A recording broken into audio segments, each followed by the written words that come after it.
Siapa yang celaka? Hari ini lebih buruk.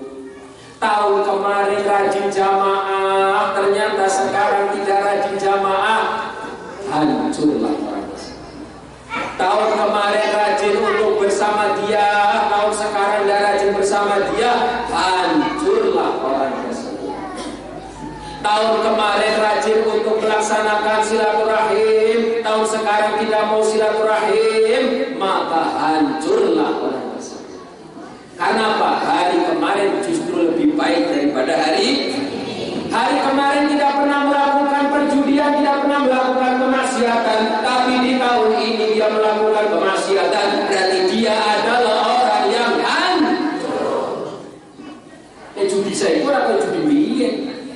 Judi biyen itu ya kumpul-kumpul uang, kemudian saling kumpul terus banding kartu itu judi biyen. Makanya judi itu dilarang. Judi itu dilarang. Orang kenapa? Karena itu dilarang oleh agama. Semua agama melarang, tidak hanya Islam. Hindu, Buddha, Kristen, Konghucu, semua melarang berjudi. Semua. Makanya agama Islam dulu para wali memerintahkan jauhi molimo. Molimo dijauhi. Apa molimo? Mateni, madon, madat, main, minum. Molimo itu. Main apa? Main judi di tanah. Oh, biar judi kan pada kumpul-kumpul terus pada plek. Ono sing masang batu di pasar dibongkar nih. Ngit. Iya judi main. Dilarang. Sama saya ini judi ini segitu. Judi sekarang tidak seperti judi zaman dulu. Ya judi saya ini tidak perlu kemana-mana, di rumah saja bisa. Yang penting punya paket data dan tidak diusik oleh ulama. Silahkan Mbak dikerjakan, tidak apa-apa. Silahkan Pak kerjakan. Nanti kalau sudah masuk neraka, rasa-rasa mode.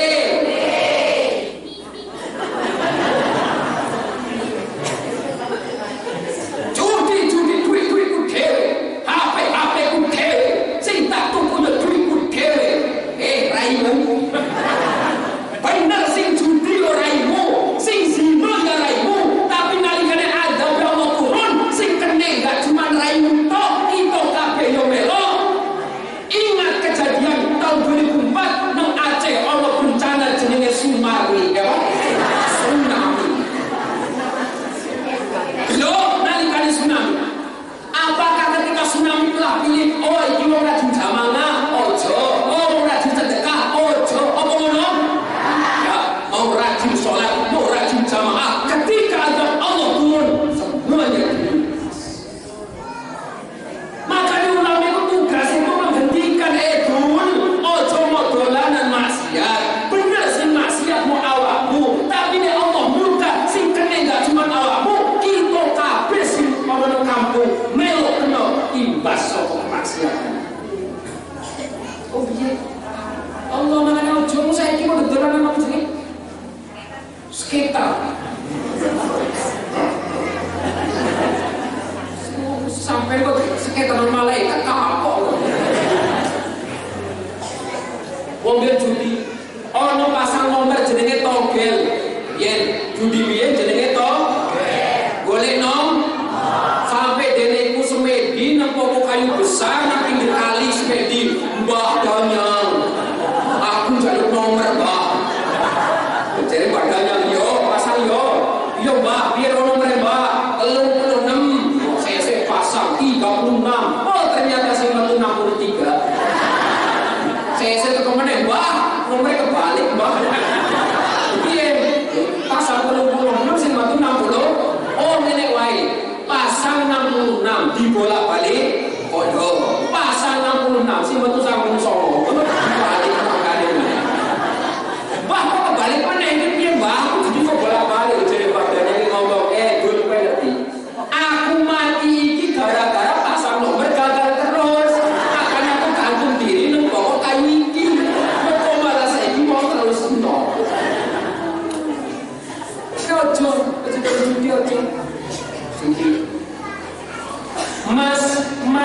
Mas ojo mabok judi. Mas ayo podo ngaji. Arepku kabeh podo ngaji. Kabeh kancaku tansah podo ngaji. Kabeh podo ngaji. Apa itu? Ojo mabok. Mabok ya ojo. Ono meneh pasar toge bukan mengirim bagiannya, tapi dia datang kepada ulama. Lo ulama iso ditakoni nomor itu. Bagian, aku pasang nomor dulu. Kiai lu ngamuk itu menjaga kita. Kiai lu dijamin nomor, diusir. Lungo. Malah dia matur suwun ya. Lu kok matur suwun? Lungo, apa lungo? Telu songo.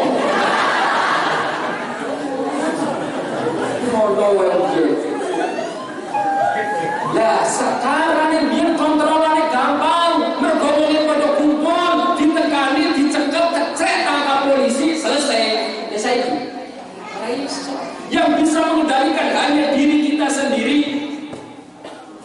Makanya tolong dilerek.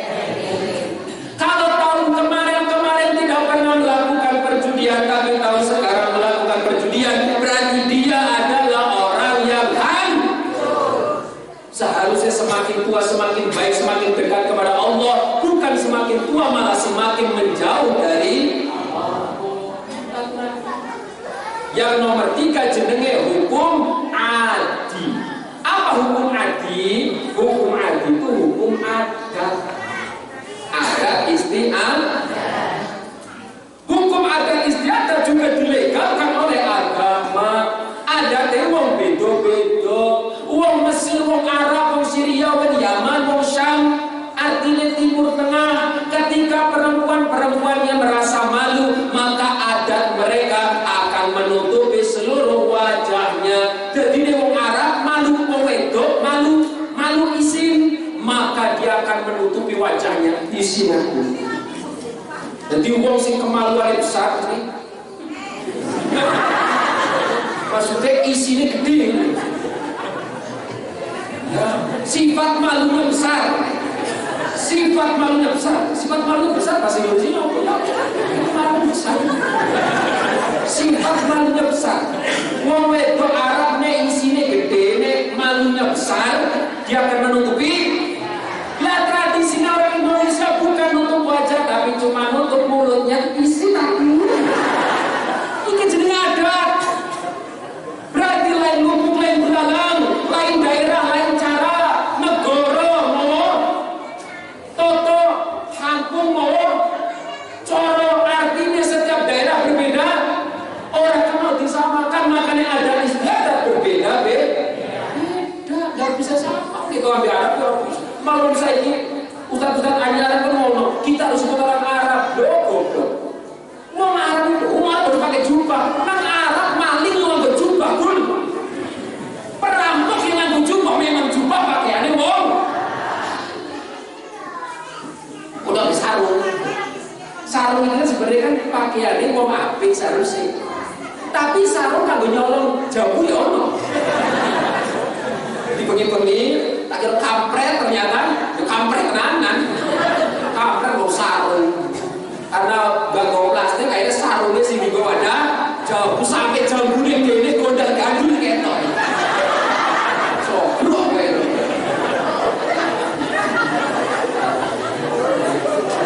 Pakaian. Maka pakaian itu bebas, yang penting menutupi aurat. Mau pakai jubah silakan, mau pakai gamis silakan, pakai sarung silakan, pakai celana silakan, bebas pakaian, yang penting menutupi aurat. Yang nggak boleh, yang tidak pakai itu yang nggak boleh.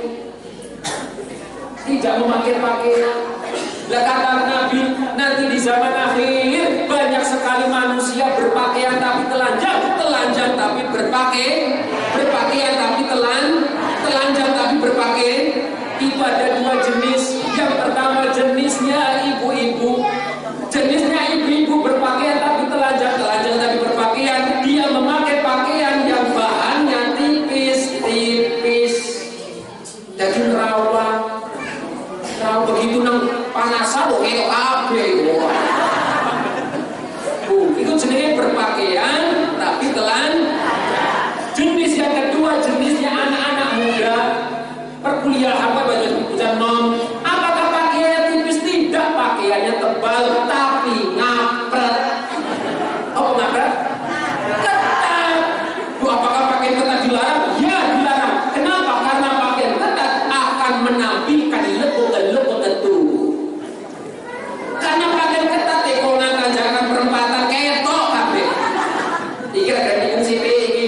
Ketok kabeh. Makanya dilarang. Dan penyakitnya laki-laki, kelemahan laki-laki dari Al-Quran surat An-Nur. Qul lil mu'minina yaghudduna min absarihim. Penyakitnya laki-laki, kelemahan laki-laki itu ada di pandangannya. Makanya menungso anak khususnya diciptakan dari Gusti Allah matanya mengerucut karena dia fokus dan mudah kena penyakit dari penyakit mata. Delok bojone tonggone diabang-abangi sithik lambene regane wis liya. Delok bojone dhewe koyo kutilangan. Akhirnya saya ini banyak sekali kejadian wong lanang direbute ning pelang. Apa artinya pelakon? Perebut lagi. Berarti sing salah pelakonnya wong wedok, sing salah wong lanang sing salah. Tidak akan ada pelakon kalau laki-lakinya tidak kalkulator. Apa kalkulator? Kelakuan laki-laki kok. Timbulnya pelakon gara-gara wong lanange dhewe yo kok. Tapi coba anu enggak, ono pelakon wani nggo datangku, wani gak kira-kira. Iya lho, apa tentu. 5.000 atau 5.000. Aku artinya kita selamat dari pelakon, berarti kuncinya kita dekatkan diri kepada Allah, maka pelakon akan mengikir dengan sendirinya. Makanya tolong matane wong lanang iki menjadi apa? Menjadi musibah, menjadi bencana, menjadi kelemahan bagi laki-laki sendiri. Maka memerintahkan kullil mu'minina yaghudduna min absarihim, pejamkan pandangan mata. Dikon pejamkan pandangan mata. Mari kita wong itu matane iku mengembang. Wong itu matane ngembang, wong lanang matane ngerucut. Wong lanang nek saka omah niat sampe tuku rokok, ya sampe kono tuku rokok tok. Matane ngerucut kok. Fokus niat tuku rokok ya mau tuku rokok. Tapi wong wedok matane membias. Saka omah niat tuku minyak sampe nang kono roh jajane anak, iya jajane anak dituku. Nek wong lanang enggak. Tuku rokok ya rokok tok. Tuku terasi tok wedok enggak. Mesti mikiri anak. Karena matanya membias. Lah sinar yang membias jaraknya pendek, sinar yang fokus seperti laser jaraknya panjang, sehingga dipasangkan laki-laki dan perempuan. Bapak ekon mikir masa depannya karena fokus nengarap, biasanya yang di sekelilingnya banyak yang ketinggalan. Ibunya tugas untuk menyelesaikan yang ketinggalan. Itulah tujuan daripada kenapa laki-laki dipertemukan kepada perempuan. Ono film judulnya Kiamat Sudah Dekat. Pemainnya ono jenenge bocah bimoli, bimonya 5 mili. Rongos jenenge Kipli. Rambutnya dia dekat-dekno. Kiamat sudah. Siapa yang menciptakan kiamat? Ya kita sendiri. Apa dari Al-Quran tanda-tanda daripada kiamat adalah wa takunul jibalu kal'ihnil manfush. Nalikane gunung-gunung podo beterbangan, gunung-gunung podo tabrak-tabrakan. Hari ini undang-undang tabrakan gunung mau dilegalkan. Hati-hati pejabat-pejabat itu mengerti bahwa undang-undang akan melegalkan gunung-gunung bertabrakan, akan dilegalkan. gunung Telok, bukan gunung Semeru, bukan gunung-gunung lain. Gunungnya ya ora patek gede sebenarnya. Gunung-gunung tabrakan artine lanang nikah ambilanan, wedok nikah wedok, nek ana wong wedok nikah wedok, iku gunung ambek gunung tabrak. Iki sing dadekno ini mau dilegalkan, makanya tolong kalau di bias ada ahli pemerintahan, ahli politik, tolong batalkan undang-undang itu. Memang orangnya rusak. Sekarang minuman keras sudah dilegalkan, minuman keras sudah dilegalkan. 5% boleh, 15% di hotel saja, 30% harus ada izin khusus.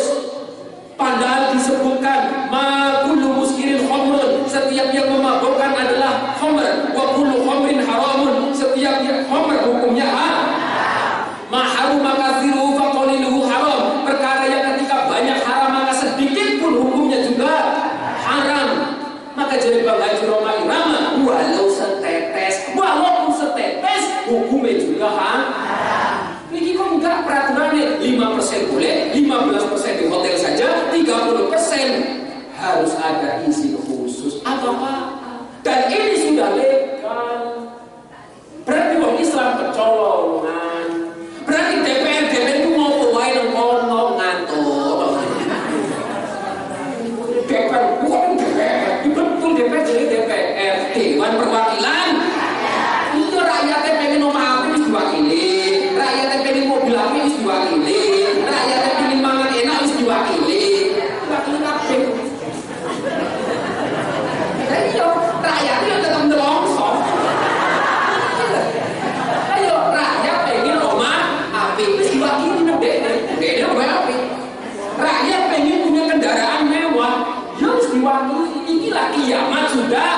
Ciri-ciri kiamat sudah dekat, akan muncul makhluk namanya Ya'juj Ma'juj. Sopo Ya'juj Ma'juj itu makhluk keturunan daripada Nabi Nuh melalui jalur anak namanya Yafis, punya anak namanya Ya'juj Ma'juj, keturunan itu dulure kita kabeh. Jadi Ya'juj Ma'juj itu dulure kita wong Asia, ikut dulure Ya'juj Ma'juj. Saudara, cuma dia nakal. Baik. Ya'juj Ma'juj nakal. Nanti ketika benteng Iskandar Dzulqarnain dijebol dari Ya'juj Ma'juj, maka Ya'juj Ma'juj akan memakan semuanya sehingga bangunan kabeh kabeh dipangani, lautan habis airnya diminum dening Ya'juj. Lu saiki dulure Ya'juj Ma'juj padha metu, ora gelem minum kopi, ora gelem minum susu, minum pertalite. Mangane aspal. Iku dulure Ya'juj. Nek gak percaya tak kok mesti kakane podo iki jajal. KTP-ne podo iki. Makanya kalau saya tidak terima saya tersinggung karena kotor. Kalau memang kamu tidak mau dikatakan saudara Ya'juj Ma'juj, jangan minum pertalite, jangan minum aspal, jangan makan semen. Ini bangunan kan gare aspal, di aspal seharusnya ikut cukup kanggo sekeliling kampung, lho iso setengah kampung. Lu di setengahan dia dipangan Ya'juj Ma'juj. Sampai masjid pun mau juga masjid. Allah, makanya turun di masjid bagi pengurus masjid ingat, wong Islam kewajibannya menghidupkan masjid apa? Jangan hidup dari masjid.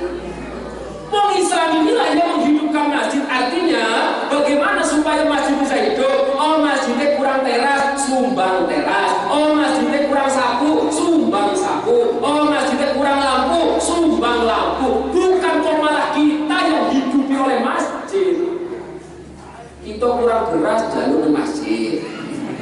Kita kurang minum, jalur ke masjid. Itu berarti artinya kita dihidupi oleh masjid. Ini namanya keterbalikan, dul. Dan perlu diingat, masjid ini rumahnya Gusti Allah. Sebagian mau mengatakan tidak boleh makan dan minum di dalam masjid. Ya memang gak boleh makan dan minum di dalam masjid. Wayai sholat ya gak boleh. Ini wayai acara ya monggo silahkan. Ono kitab pernah roh enggak.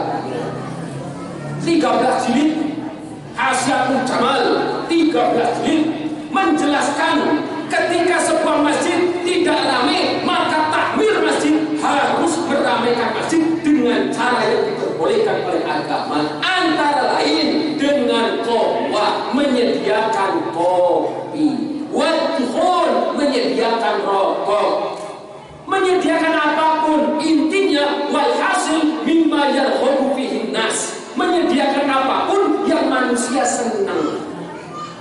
Kira-kira manusia senangnya apa?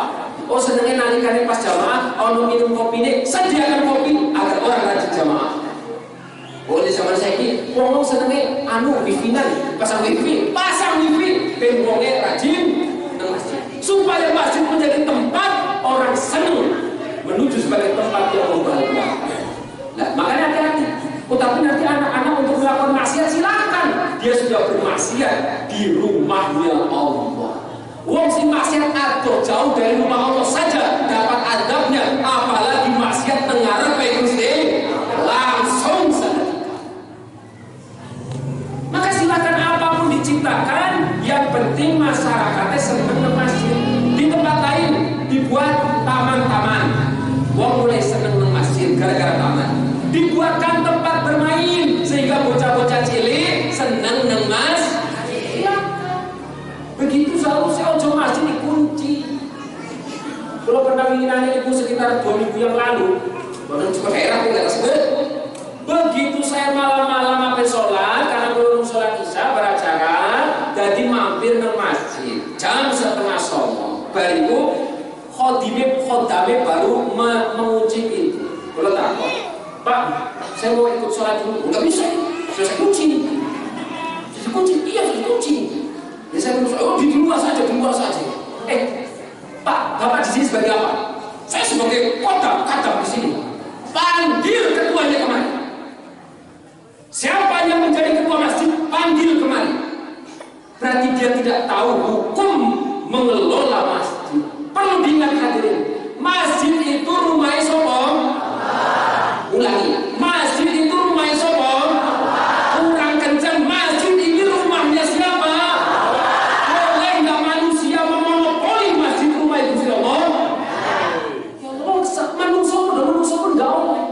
Jenengan punya rumah, tiba-tiba yang pegang kunci saya, yang ngatur saya, terima nggak?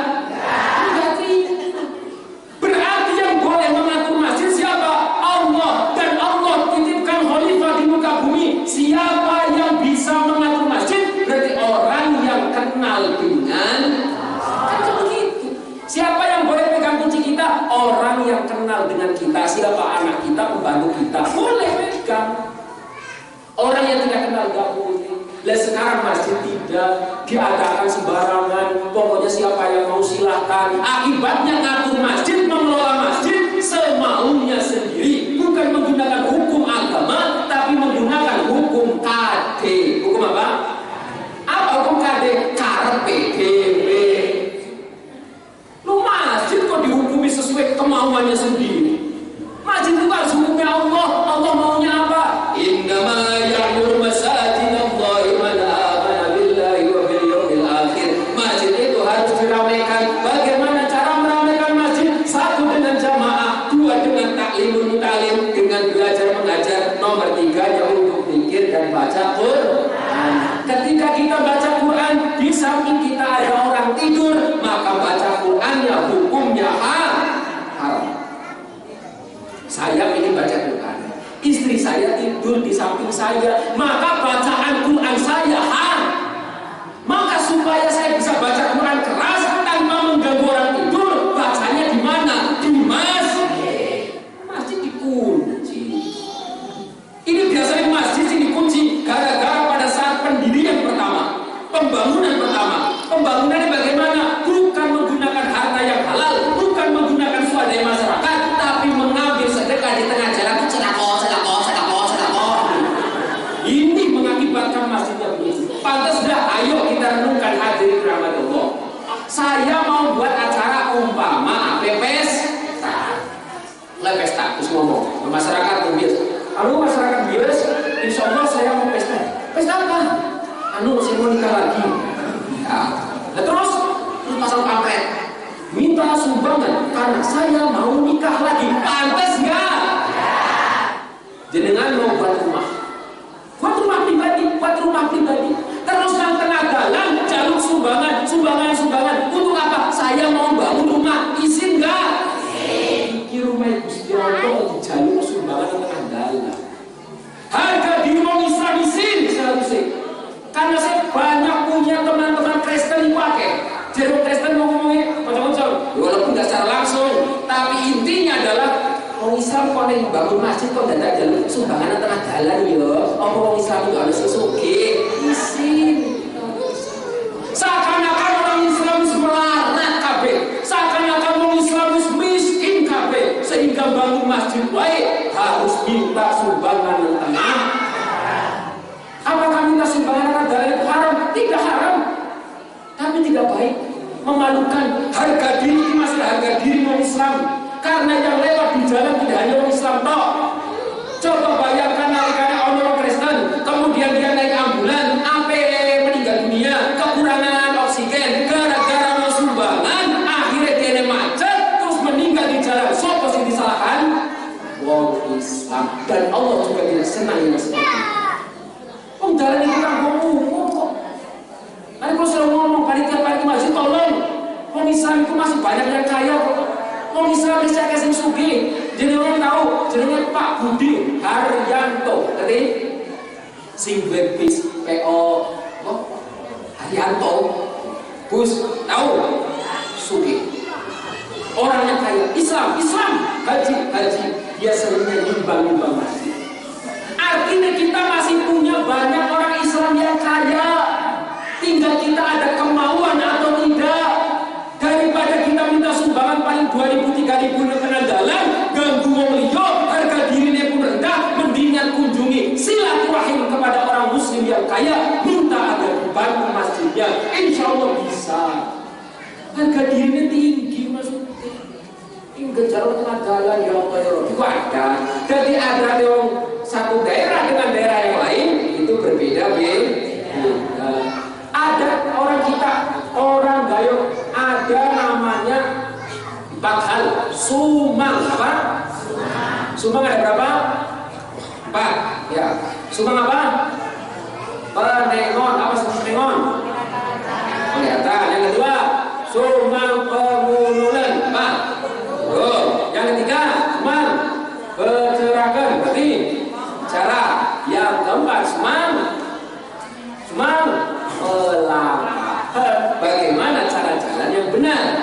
Bahasanya nggak bahasa sumang, tapi aslinya diambil dari Al-Qur'an.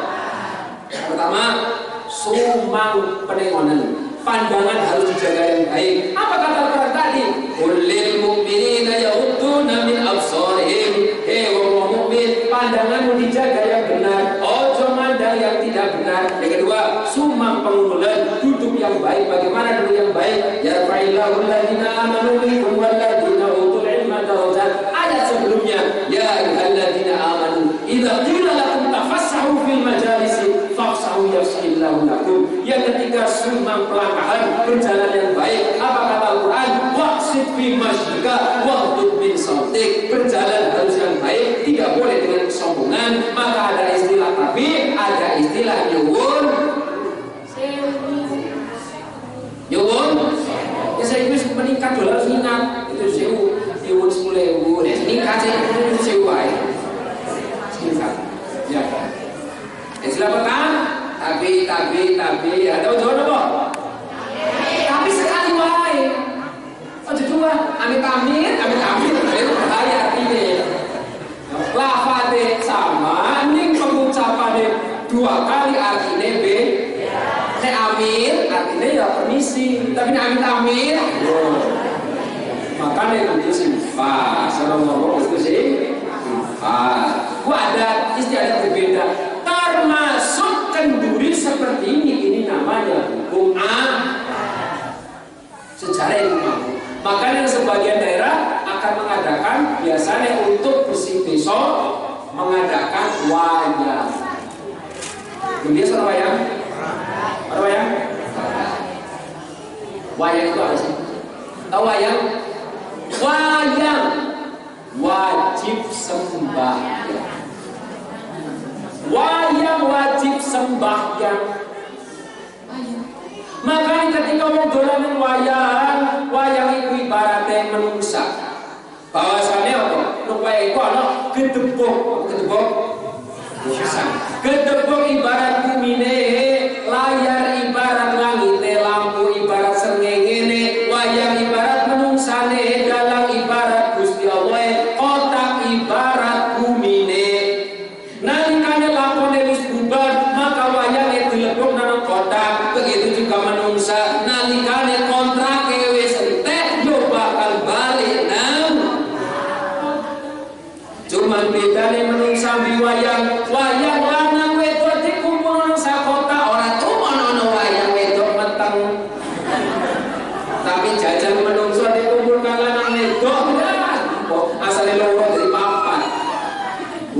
Ditune wayang wajib sembah. Wong nalikane wayang sing dicekel pertama kene kaki dalang adalah kelir. Apa? Kelir itu apa sih?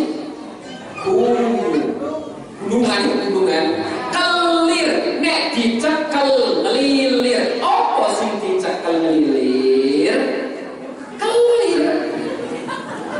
Nek dicekel tali, apa sing dicekel tali kok? Yo kelir. Kalau mau gak cuma ngeres-ngeres wae. Paling bersih desa bersih. Kelir nek dicekel ngelilir. Istilah lain dari gunungan adalah krayon, diambil dari kata ya hayyu ya qayyum, ringgit sunan giri singanggit. Pucuk daripada tumpenganing gunung disebut gunceng gondelono sing kenceng. Ning jero gunung ana manuk, ana kethek, ana macan, ana kerbau, ana buta loro, njogo omah ukuran 2x2, iku simbol daripada malaikat mungkar. Dicekel nang kaki dalang. Nganggo kayu itu artinya ya hayu ya qayyum. Wong biyen diajarin zikir, kalau kamu kena musibah apapun bacalah ya hayu ya qayyum. Wong iku ora iso, akhire nang omah ana musibah ya kayuku ya kayumu, ya kayuku ya kayumu. Tapi manjur wong biyen. Wong biyen cuma ngono. Ya Rahman ya Rahim ya Karman ya Karmin ya Karman ya Karmin. Sakit gigi diobati sembuh, sakit perut diobati sembuh, sakit penyakit apapun diobati sembuh. Padahal doane ya kayuku ya kayuku. Barang saya ini bacaan ini fasih. Bismillahirrahmanirrahim. Mengobati sakit gigi gitu loh. Asalnya sing loro siji dadi limo sing loro. Berarti bukan masalah fasih-fasihan, tapi masalah kontak batinnya kepada Allah. Orang zaman memang bacaannya tidak fasih, tapi hatinya kontak kepada orang. Sekarang fasih, tapi hatinya tidak kontak. Itu beda. Nah, saya selalu ngomong, walaupun kita punya orang tua kita tidak pandai baca Al-Fatihah. Bismillahirrahmanirrahim. Alhamdulillahirabbil alamin. Ar-Rahmanir-Rahim. Maliki yaumiddin. Kenapa orang zaman bacanya begitu? Alam taro kaifa fa'ala rabbuka bi ashabil fil. Alam yaj'al kaida. Memang dia bacanya begitu. Tapi hatinya nyambung. Wong saiki bacaan wae fase-fase, hatinya gentayangan. Perbedaan dan kata Allah, innallaha la yanzuru ila suwarikum walakin yanzuru ila qulubikum. Allah tidak memandang dari bentukmu, yang dipandang adalah hatimu. Maka dulu hadirin rahmatullah, nalikane kita punya penyakit, kita punya musibah, punya masalah, punya problem, punya apapun, biasanya penyakit tolong. Biasanya kalau apa punya penyakit boleh obat, mencari obat. Ono penyakit kota, ono penyakit kampung. Penyakit kota obatnya digawe kampung, penyakit kampung obatnya digawe kota. Ojo digawe ngene opin. Kenapa disebut wong pinter? Mergo sing teko kok. Iya disebut wong pinter. Saya mau datang ke orang pintar. Bukan orang pintar. Iya. Kenapa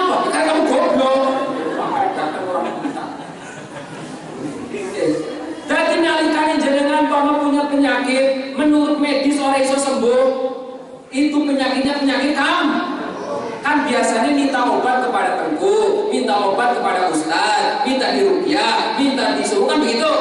Maka tolong sebelum datang ke tengku, sebelum minta doa ke ulama, sebelum minta doa ke orang pintar, sebelum minta doa kepada ustaz, minta doa dulu kepada orang.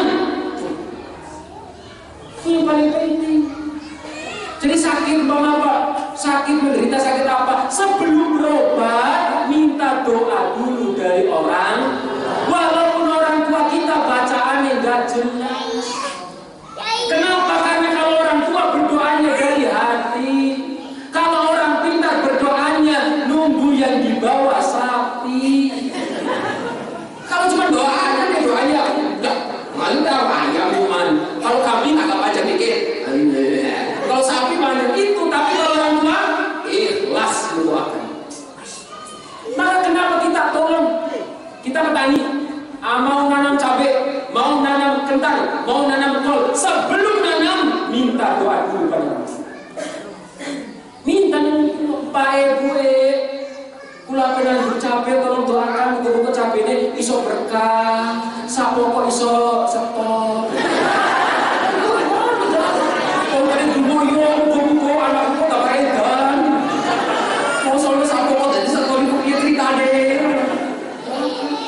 Tapi yang jelas, walaupun orang tua kita tidak bisa baca Fatihah, walaupun orang tua kita tidak bisa baca Bismillah, maka setiap apapun tolong minta doa dulu sama orang. Karena itu penting, orang tua itu penting, doanya dari hati. Doa, dan yang terakhir hadirin, ini bulan Rasulullah, bulan Muharram. Amalan yang paling perlu banyak dilaksanakan nanti tanggal 10 Muharram amalannya turun ingat-ingat. Yang pertama amalan di bulan Muharram, 10 Muharram insya Allah jatuh pada tanggal 8 Agustus nanti. Tanggal 8 Agustus bertepatan tanggal 10 Muharram. Amalannya 1, berpuasa. Pas kebetulan di dosen sekalian puasa Senin, ya sekalian puasa Sabtu. Yes. Yang kedua amalannya apa? Mas'urah siliyati, mengusap kepalanya bocah. Perbedaan ini, yatim itu anak yang ditinggal mati oleh piatu, anak yang ditinggal mati oleh ibunya. Yatim piatu ditinggal mati oleh. Ketika kita ketemu dengan anak yatim, berarti anak yang ditinggal mati oleh ayahnya. Cara musabnya dari belakang ke depan. Dari belakang musab. Itu cara musab. Kalau kita ketemu anak piatu, berarti anak yang ditinggal mati oleh ibunya, musabnya dari depan ke. Kalau yang kita jumpa anak yatim piatu, kita musab dengan dua tangan kita. Apa katanya? Mama sahabat sayyatim, barang siapa yang mengusap kepala anak yatim, ghufira bima fi sya'ri, maka akan diampuni sesuai dengan hitungan rambutnya anak yatim. Dosa kita diampuni. Maka cari anak yatim yang rambutnya panjang dan tebal.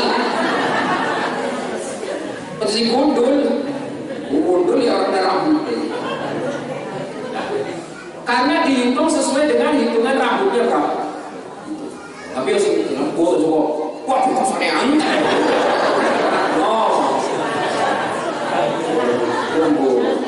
Nah, yatim, siapa anak yatim? Anak yatim adalah anak yang ditinggal oleh ayahnya atau ibunya dan umurnya belum 15 tahun dan dia belum balik. Berarti anak SMP sudah dipastikan dia sudah tidak yatim lagi. Anak SMP sudah dipastikan dia tidak piatu lagi, tidak yatim piatu lagi. Kenapa? Anak SMP zaman sekarang sudah, walaupun umurnya belum 15 tahun, tapi sudah berhalangan. Nah itu sekarang. Bahkan kelas 6, kelas 4 SD sekarang sudah ada yang sudah berhalangan. Maka berarti dia sudah tidak dikategorikan anak yatim. Bukan sebagai tempat juga anak yatim itu pokoknya sampai kapanpun ya yatim. Jadi anak yatim sampai kapanpun kan mendingan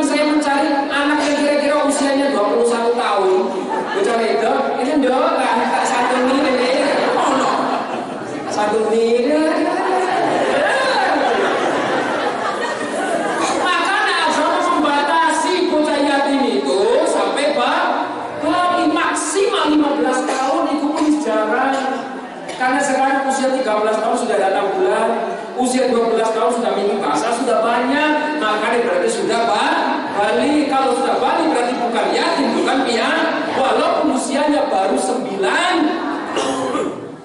sudah tidak. Nah, jadi amalan yang kedua, nek ono bocah yatim tanggal 10 nanti disantuni. Orang usah nganggo acara nggak apa-apa. Pas ketemu bocah yatim akan berangkat sekolah, dikai duit 2.000. Mendingan 2.000 terus menerus daripada 100.000 sekali. Karena biasanya 100.000 sekali itu akan diingat-ingat terus. Aku pernah nyumbang bocah yatim 100.000. Ikhlas pernah nyumbang apa dulu? Tapi nek 2.000 ikhlas. Dan Allah menilai ikhlas. Makanya kita sebagai laki-laki, sebagai ibu, ketemu bocah yatim walaupun cuma duit 2.000 kayak ibu ikhlas. Oh kita beli permen kayak permen, kita beli roti kayak roti semampu kita. Maka barang siapa memuliakan anak yatim, Allah muliakannya. Kata Rasulullah, ana wa kafirul yatim fil jannati hakada. Saya dan orang yang mau ngurus anak yatim kelak di surga begini. Artinya bersama Rasul yatim. Yang ketiga amalannya adalah mandi taubat. Mandi taubat. Mandi. Pokoknya asal mandi lah. Saya niat mandi taubat ya Allah. Taubat itu artinya nyerah. Angkat tangan. Saya nyerah ya Allah. Nyerah taubat, saya taubat. Mandi taubat. Nah, kalau orang Jawa ada tambahannya doanya. Tapi kalau tidak apa-apa, yang penting tadi niat nanti tahu. Kalau bisa apa tidak apa-apa. Ibrahim jenenge banyu sini banyu pemalas sirah saya badanku ya cileri. Itu doa supaya awet muda. Si kowe ojo melok-melok. Oke sih ketok muda mesinnya wis tuwe. Ayo. Tahun tanggal 15 melihat bulan purnama, membaca surat Ali Imran ayat 190 dan 191. Inna fi khalqis samawati wal ardi wa ikhtilafil laili wan nahari la ayatin ulil albab alladzina yadhkuruna Allaha qiyaman wa qu'udan wa 'ala junubihim wa yatafakkaruna fi khalqis samawati wal ardi rabbana ma khalaqta hadza batilan subhanaka faqina 'adzabannar. Dilihat sambil dibaca sambil melihat bulan purnama. Ngendino cipta mandur kucing grahono mengkebawakan hoso, maka insya Allah dia ditetapkan iman, istiqomah ibadah. Andaikan meninggal di tahun itu, meninggalnya husnul khotimah. Alhamdulillah. Ingat surat apa? Ayat 191. Nah, dari mana nanti baca pas sambil melihat berbulan purnama. Dan amalan yang selanjutnya di tanggal 10 Muharram, ziaratul ulama, mengunjungi orang-orang alim.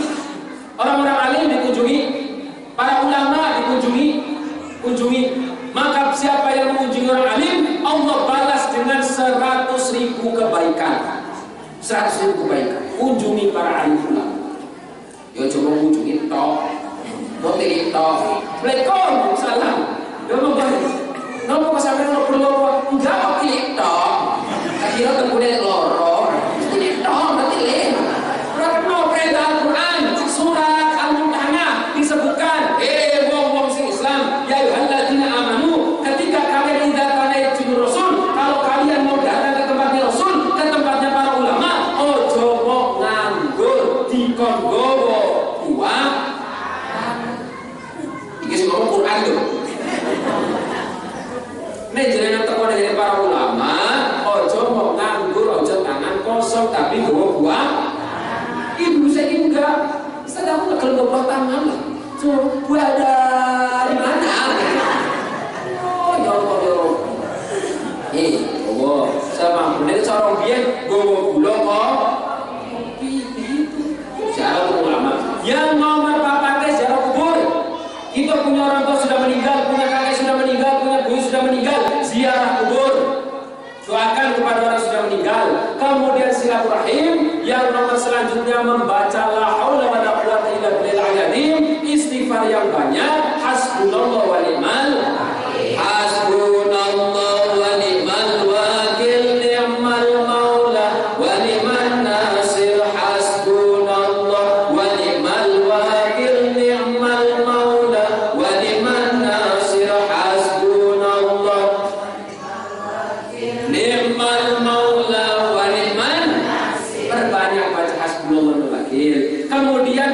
banyak baca la haula wala quwata illa billahil azim, kemudian ditutup dengan membaca istighfar. Astaghfirullahaladzim, astaghfirullahaladzim, astaghfirullahaladzim, innallaha ghafurur rahim, astaghfirullahaladzim, astaghfirullahaladzim, astaghfirullahaladzim, innallaha ghafurur rahim. Ya Allah, hamba mohon ampunan.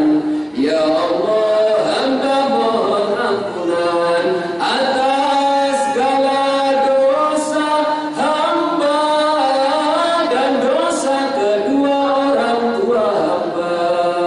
Tidak ada yang dapat mengampunkan, tidak ada yang dapat mengampunkan selain Engkau ya Allah, yang Maha Pengasih dan Maha Penyayang. Astagfirullahaladzim.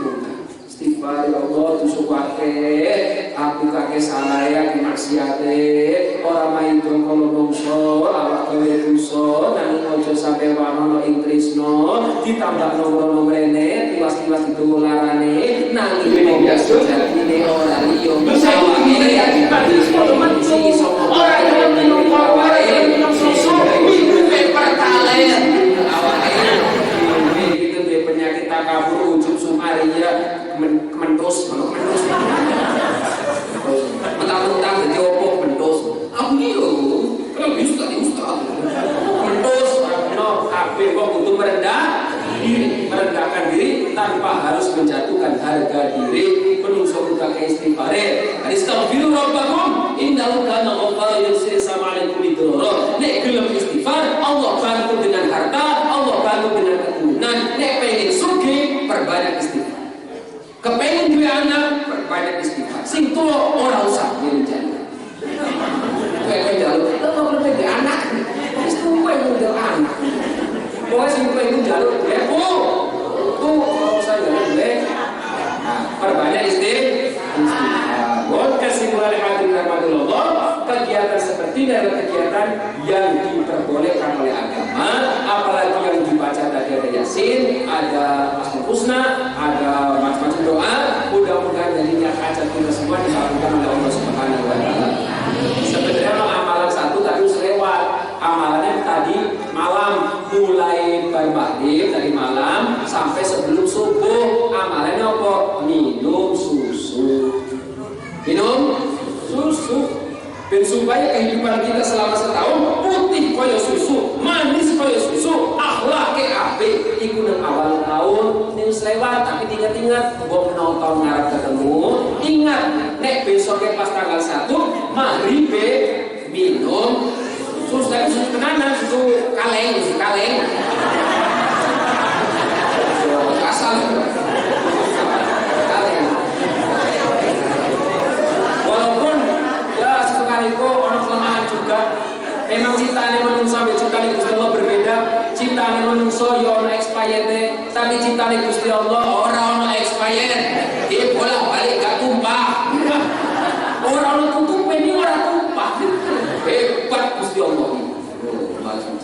Allah hebat. Nah, ini tanggal 1 maghrib sampai sebelum subuh silahkan pilih. Kan maghrib berarti sampai sebelum subuh jika minum susu. Minum susu berdiri sambil berdoa, Allahumma barik lana fihi wazidna minhu. Ya Allah, berkahilah aku di dalam susu ini dan tambahkanlah kebahagiaan kepada diriku sampai setahun penuh.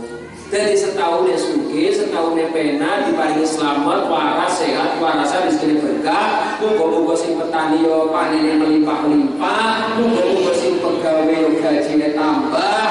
Muga-muga sing urung duwe bocah, muga-muga ndang cepet duwe bocah. Muga-muga sing duwe utang, utange cepet lunasi.